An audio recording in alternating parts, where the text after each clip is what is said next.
विद्यार्थी मित्रांनो, YBD academy या YouTube चॅनलवरती सर्वांचं स्वागत आहे. मित्रांनो, आजच्या व्हिडिओमध्ये वनरक्षक पदभरतीबद्दल एक महत्त्वाची अपडेट आलेली आहे. या अपडेटबद्दल सर्वात पहिल्यांदा आपण तुम्हाला माहिती देत आहोत.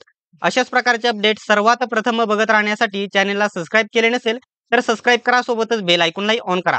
आता हे स्क्रीनशॉट आहे, एक परिपत्रक आहे, प्रचंड टेलिग्राम ग्रुपवरती व्हायरल होत आहे. याच्याबद्दल संपूर्ण माहिती मी तुम्हाला देणार आहे. आपल्या टेलिग्राम ग्रुपवरती हे बघायला भेटणार आहे आणि आपला वनरक्षक भरतीचा जो स्पेशल टेलिग्राम ग्रुप आहे, लिंक देखील डिस्क्रिप्शन मध्ये देत आहे, ते तुम्ही तिथे बघून घ्यायची आहे. आता या ठिकाणी बघू शकता, प्रति मुख्य वनसंरक्षक समोर या ठिकाणी बघू शकता सर्व वनरक्षक सरळ सेवा भरती 2025 येथे म्हटलेलं आहे.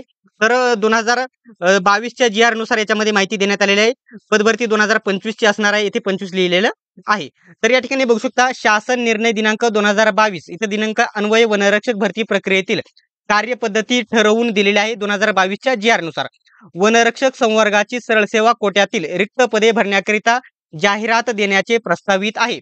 परंतु सद्यस्थितीत राज्यपाल महोदयांच्या दिनांक 29/8/2019 अधिसूचनेनुसार अनुषंगाने अनुसूचित क्षेत्रातील म्हणजेच पेसा क्षेत्रातील पदभरती या ठिकाणी वन विभागातील वनरक्षकाचा समावेश आहे. म्हणजे जे पेसा क्षेत्र आहे त्याच्यामध्ये वनरक्षक या पदाचा समावेश आहे, येथे स्पष्ट म्हटलेलं आहे.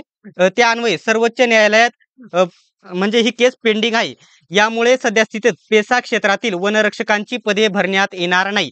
म्हणजे बिगर पेसातील क्षेत्रातील जे जिल्हे आहेत, वनरुत आहेत, त्यांची पदभरती 100% येथे लिहून घ्या, 100% पदभरती होणार आहे. या पदभरतीबद्दल मी तुम्हाला लवकरच हे परिपत्रक खरे आहे की खोटे आहे याच्याबद्दल देखील माहिती देईल आणि पुढे त्यांनी काय म्हटलेले आहे हे देखील मी परिपत्रक अंतर्गत तुम्हाला दाखवणार आहे. एकच मिनिट. आता या ठिकाणी बघू शकता, इथे करिता बिगर अनुसूचित क्षेत्रातील वनरक्षक संवर्गाची पदभरती प्रक्रिया राबविण्याकरिता सरळ सेवा कोट्यातील बिंदू नामावली प्रमाणित करून जाहिरातीकरिता उपलब्ध पदांचा तपशील कार्यालयास सादर करावा असं म्हटलेलं आहे.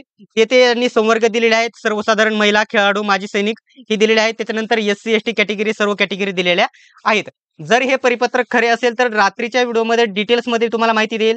परंतु या ठिकाणी येणाऱ्या काळामध्ये 100% ही वनरक्षक भरती होणारच आहे, कारण जागा मोठ्या प्रमाणामध्ये रिक्त होत आहेत. तर सांगायचा मुद्दा एवढाच आहे की वनरक्षक भरती येत्या 2 ते 3 महिन्यामध्ये येऊ शकते. रनिंगला अभ्यासाला सुरुवात करायची आहे. जर तुम्हाला वनरक्षक भरतीची वर्दी पाहिजे असेल तर 200 पैकी तुम्हाला 175 प्लस गुण घेणे गरजेचेच आहे. आत्ताच सांगून ठेवतोय. याच्याबद्दल जर कोणत्याही प्रकारचा डाऊट असेल तर कमेंट बॉक्समध्ये विचारा. पेसा क्षेत्र सोडता लवकरच वनरक्षक भरती येऊ शकते. अशाच प्रकारच्या अपडेटसाठी सर्वात पहिल्यांदा चॅनलला सबस्क्राईब करा आणि बेल आयकॉनला ऑन करा. सर्वांनी व्हिडिओ शेवटपर्यंत बघितल्याबद्दल धन्यवाद. भेटूयात आपण पुढच्या व्हिडिओमध्ये.